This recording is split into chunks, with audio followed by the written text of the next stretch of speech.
அது ஒரு அழகான காடு. அந்த காட்டுல மக்கு, பேக்குன்னு 2 சகோதரர் காகங்கள் வாழ்ந்து வந்தாங்க.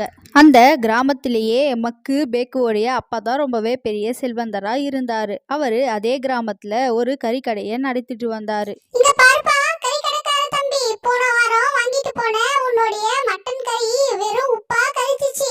எனக்கு ஃப்ரெஷ்ஷான கறியா பார்த்து போடுப்பா. நாய்க்கறி போட்டு குழம்பு வச்சா உப்பு தான் கறிக்கும், இனிக்கவா இனிக்கும்? அட என்னப்பா முணுமுணுத்துட்டு இருக்க? அட அது ஒன்றும் இல்லைக்கா, உங்களுக்கு எல்லா ஆட்டுக்கறியா போடலான்னு சொல்லிட்டு மனசுக்குள்ள பேசிட்டு இருக்கேன். சரி சரி, எவ்வளவு ஆச்சுன்னு சொல்லு, எனக்கு வேலை இருக்கு. அட மற்றவங்களுக்குனா 400 ரூபாய்க்கா, நீங்கள் என்கிட்ட வழக்கமாக வாங்குறீங்கல்ல, அதனால் நீங்கள் வெறும் 350 ரூபா மட்டும் கொடுங்க. சரி சரி, இதுல 250 ரூபாய் இருக்கு. அடுத்த வாரம் வரும்போது 100 ரூபாய் தரேன். கிழவிக்கு கொழுப்பை பார்த்தியா, வாங்குறது கடன், இதில் வாய் கூசாம எத்தனை குறைய சொல்லுது. சரிக்கா, நீங்கள் அடுத்த வாரம் வரும்போது மிச்ச பணம் 100 ரூபாவை கொடுங்க. அன்னைக்கு இரவு கறிக்கடையில் எல்லா வியாபாரத்தையும் முடிச்சுட்டு வீட்டுக்கு சிண்டு போனது. என்ன ரோசி, ரொம்ப சோர்வாக உட்காந்துட்டு இருக்க? இங்கே பாருங்க சிண்டு, இந்த கிராமத்தில் இருக்க எல்லா விலங்குகளும் இப்போ ரொம்ப உஷாராயிடுச்சு. என்னால் எல்லா விலங்குகளையும் முன்ன போல் திருடிட்டு வர முடியல. எனக்கு வயசு வேற ஆகிடுச்சுல்ல. நம்ம பசங்க 2 பேரும் பெரிய பசங்க ஆனால் கூட இன்னும் கூட சின்ன பசங்க மாதிரி விளையாடிட்டு இருக்காங்க. அவங்க எப்போ இந்த தொழிலை கற்றுக்கிட்டு பெரிய ஆளாக போகிறாங்கன்னு எனக்கு ஒன்றுமே புரியலை. நீ சொல்கிறதோ சரிதான் ரோசி, எனக்கும் வயசாகிக்கிட்டே போகுது. நம்ம 2 பசங்களும் நம்ம தொழிலை கவனிச்சுக்கிட்டா இன்னும் கொஞ்சம் நல்லா இருக்கும். அது மட்டும் இல்லாமல் நம்ம 2 பசங்களுக்கும் கல்யாண வயசாயிடுச்சு. 2 பேரும் உண்மையாகவே மக்கு பேக்கு போலவே இருந்தால் அவங்களுக்கு யார் பொண்ணு தருவாங்க? இப்படின்னு சிண்டுவும் ரோசியும் பேசிக்கிட்டு 2 பேரும் தூங்கினாங்க. காலையும் விடிஞ்சது.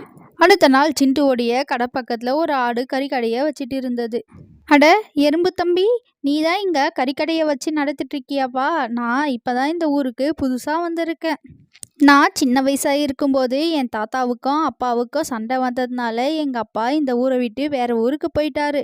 இப்போது எங்கள் அப்பா இறந்து போயிட்டார். என் பசங்களும் பெரியவங்களாயிட்டாங்க. அதனால தான் சரி சொந்த ஊர்லேயே வந்து கடையை வச்சு பிழைக்கலாம்னு சொல்லிட்டு இப்போ தான் இந்த ஊருக்கு வந்து கறிக்கடையை வச்சுருக்கேன்.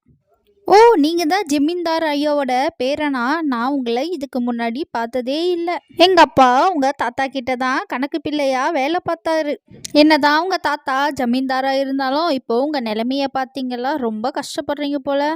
அதெல்லாம் ஒன்றும் இல்லைப்பா, நான் என் வாழ்க்கையை ரொம்ப சந்தோஷமாக தான் வாழ்ந்து வரேன். ஊர் சொத்தெல்லாம் உக்காஞ்சி சாப்பிட்டா உடம்புக்கு சரிக்காது.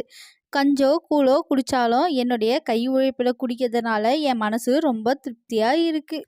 அன்னைக்கு மாலையில் சூரியன் மறைஞ்சி இரவு நேரம் தொடங்கியது. வீட்டுக்கு வந்த சிண்டு அதனுடைய மனைவி ரோசி கிட்ட பக்கத்து கடைக்காரர் பீர்பாலை பற்றி சொல்ல ஆரம்பிச்சது. ஜமீன்தாரோடைய பேரன் பீர்பாலை பற்றி ரோசியும் சிண்டுவும் அன்னைக்கு இரவு ஃபுல்லாக பேசிட்டு இருந்தாங்க. அடுத்த நாள் காலையில் பீர்பால் கடை ஃபுல்லாக மக்கள் கறி வாங்க கூட்டமாக நின்றுட்டு இருந்தாங்க. உங்கள் எல்லாரையும் பார்க்கறதுக்கு எனக்கு ரொம்பவே மகிழ்ச்சியாக இருக்குது. நான் சின்ன வயசுலேயே இந்த கிராமத்தை விட்டு போனதுனால நீங்கள் யாருன்னு எனக்கு சரியாக தெரியலை. இருந்தாலும் நீங்கள் எல்லாரும் என்னுடைய கடையில் வந்து கறி வாங்குறது எனக்கு மனசு ரொம்பவே திருப்தியாக இருக்குது. ஏம்பா பீர்பால் தம்பி, என்னையாச்சும் உனக்கு ஞாபகம் இருக்கா?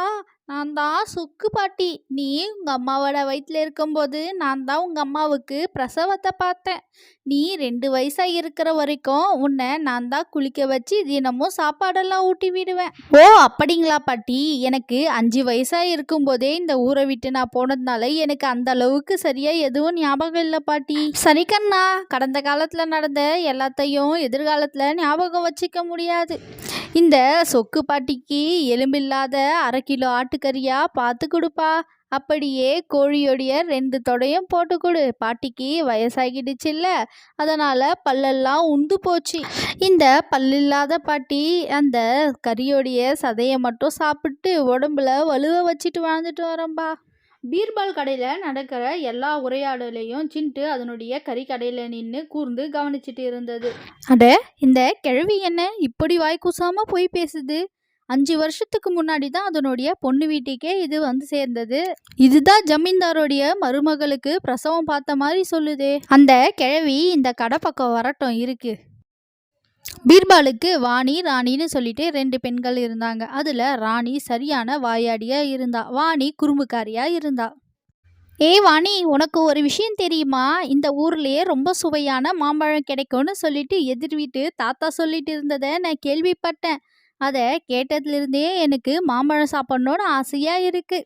எனக்கும் நீ சொன்னதை கேட்ட பிறகு மாம்பழம் சாப்பிடணும் போல் ஆசையாக இருக்குது. ஆனால் நம்ம 2 பேரால் தான் ரொம்ப உயரமாக இருக்க மரத்து மேலெல்லாம் பறந்து போய் சாப்பிட முடியாதே. அதுக்கு நீ ஒன்றும் கவலைப்படாத வாணி, நமக்கு மாம்பழம் பறித்து தர எதுனா முட்டா பசங்க கிடைப்பாங்க. சரி, நம்ம போயிட்டு மாம்பழத்தை சாப்பிட போலாவா அப்படின்னு வாணியும் ராணியும் பேசிக்கிட்டு மாமரத்தை தேடி மாம்பழம் சாப்பிட பறந்து போனாங்க. என்ன சொக்காக்கா, கையில் இருக்க பையில கறி பலமா இருக்கு போலயே, எல்லா ஆட்டுக்கறியா இருக்கும் போல இருக்கே.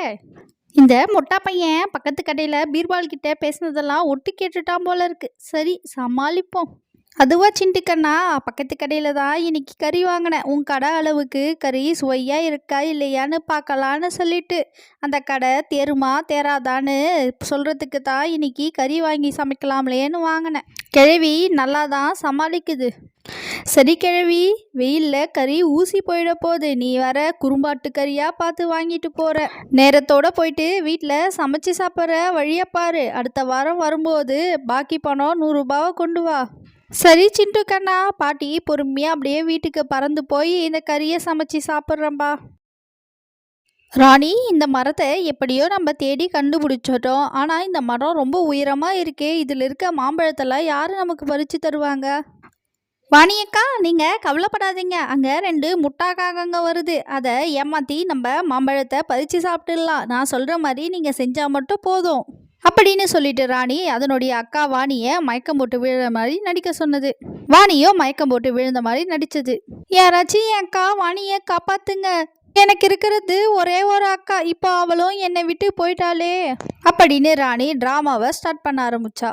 ஹே மக்கு, எனக்கு யாரோ அழுவுற சத்தம் கேட்குது, உனக்கும் கேட்குதா? ஆமாண்டா பேக்கு, எனக்கும் யாரோ அழுவுற சத்தம் கேட்குது. ஒருவேளை பேயா இருக்குமா? டேய் மக்கு, இந்த காலத்தில் போயிட்டு எங்கன்னா பேயெல்லாம் இருக்குமா? யாரோ பெண்மணி தான் அழுகுறாங்க போல. சரி பேக்கு, வா, நம்ம 2 பேரும் போயிட்டு என்ன ஏதுன்னு பார்க்கலாம் அப்படின்னு மக்கும் பேக்கும் பேசிக்கிட்டு அழுகுரல் கேட்குற சத்தத்தை நோக்கி பறந்து போகிறாங்க. மக்குவும் பேக்குவும் ஒரு குருவி அழுகுறத பார்க்குறாங்க. இங்கே பாருமா சின்ன குருவி, இதுக்கு முன்னாடி உங்களை நான் இந்த கிராமத்தில் பார்த்ததே இல்லையே. சரி, நீ எதுக்கு அழுவுறன்னு சொல்லிட்டு அழு, அப்போதான் எங்களுக்கு எதுக்கு அழுவுறன்னு புரியும். ஆமாம் ஆமாம், என் அண்ணன் பேக்கு சொன்ன மாதிரியே நீ எதுக்கு அழுவுறன்னு சொல்லிட்டு அழுதாதானே எங்களுக்கு தெரியும்.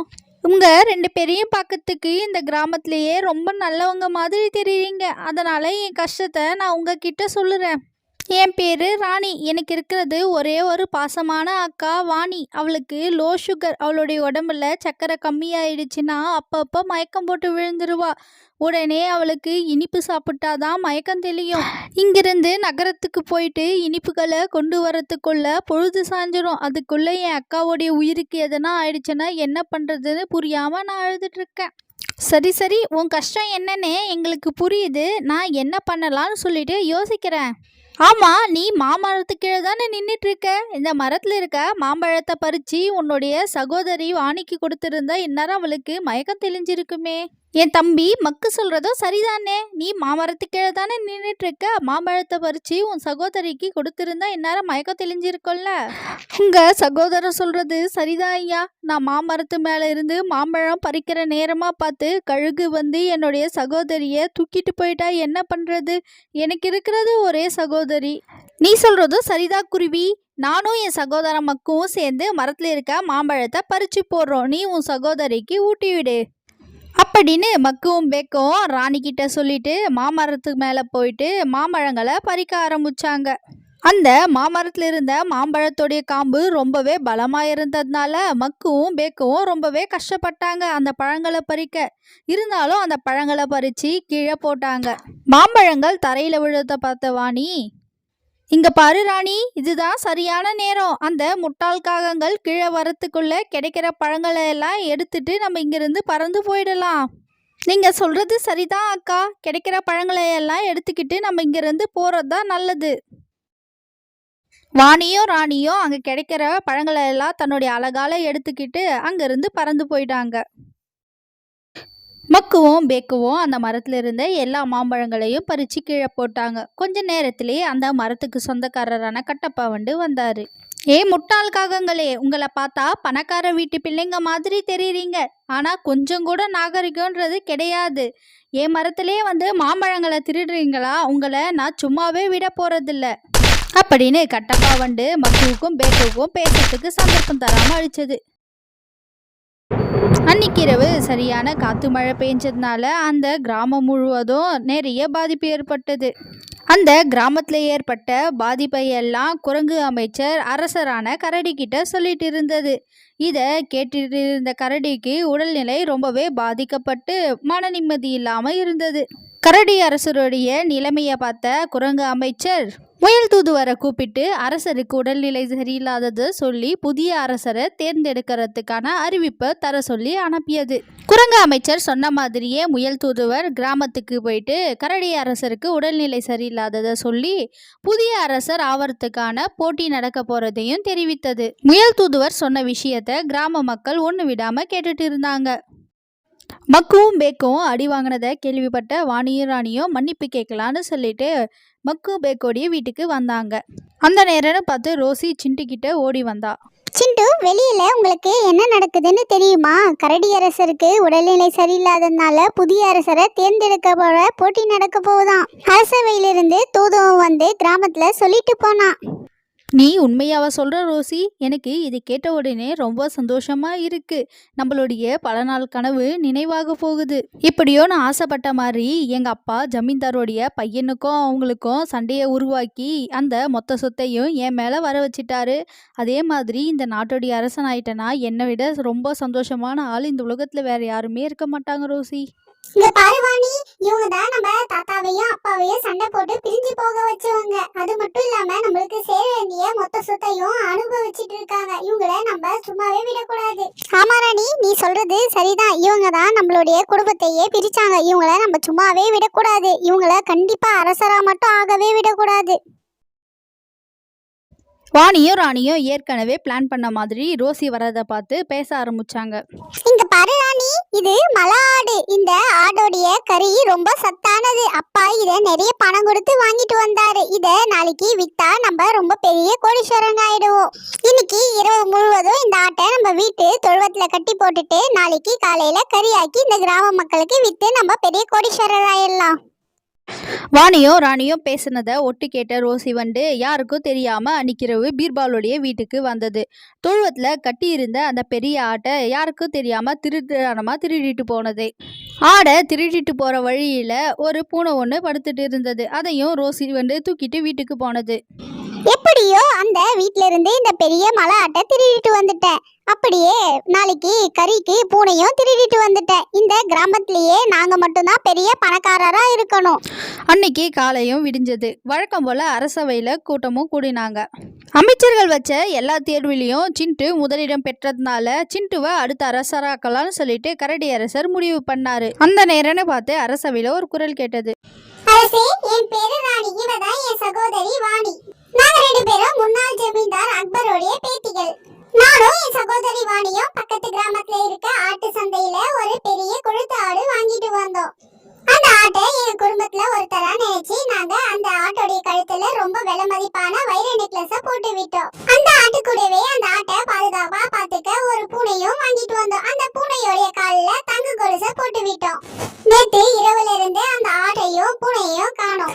நீங்க இன்னும் கொஞ்ச நேரத்துல அரசர் பதவியில இருந்து விலக போறீங்கன்னு எங்களுக்கு தெரியும். நீங்க கடைசி அரசரா எங்களுக்கு உதவி பண்ணணும் அப்படின்னு வாணியும் ராணியும் அரசர்கிட்ட கேட்டாங்க. உடனே கூட்டத்தில் இருந்த ரோசி வந்து சிண்டு நோக்கி ஓடி வந்தா. என்னங்க, நான் தான் அந்த வீட்டில் இருந்து பூனையும் ஆட்டையும் திருடிட்டு வந்தேன். நீங்க அந்த பூனையோடைய தோலையும் ஆட்டோடைய தோலையும் எங்க வச்சிருக்கீங்கன்னு சொல்லுங்க. ரோசி பேசினதை கேட்ட கரடியரசர் உடனேயே காவலரை கூப்பிட்டு ரோசிவையும் சிண்டிவையும் கைது பண்ண சொன்னாரு. இங்க பாரு குட்டி பசங்களா, நீங்க எனக்கு ரொம்ப பெரிய உதவி பண்ணியிருக்கீங்க. நான் ஒரு தவறான ஆளை அரசராக்கி இருப்பேன். உங்களுக்கு என்ன உதவி எப்ப வேணும்னாலும் நீங்க தயங்காம என்கிட்ட வந்து கேட்கலாம். உங்களுக்காக எப்பொழுதுமே இந்த அரசவையோடைய கதவு திறந்தே இருக்கும். அன்னிலிருந்து அந்த கிராமத்துல இருந்த எல்லா விலங்குகளும் பீர்பாலுடைய கடையிலேயே கறி வாங்க ஆரம்பிச்சாங்க. பீர்பால் ஒரு நல்ல நேர்மையான வியாபாரியா இருந்தாரு. அது மட்டும் இல்லாம ஒரு நல்ல உள்ளம் கொண்டவராகவும் இருந்தாரு. என்னதான் சிண்டு பீர்பாலுக்கும் அவருடைய குடும்பத்திற்கும் அநீதியை இழைச்சிருந்தாலும் பீர்பால் அதெல்லாம் பொருட்படுத்தாம அவங்களுடைய 2 பிள்ளைகளான மக்குவையும் பேக்கையும் தத்தெடுத்து நல்லபடியா வளர்த்தாரு.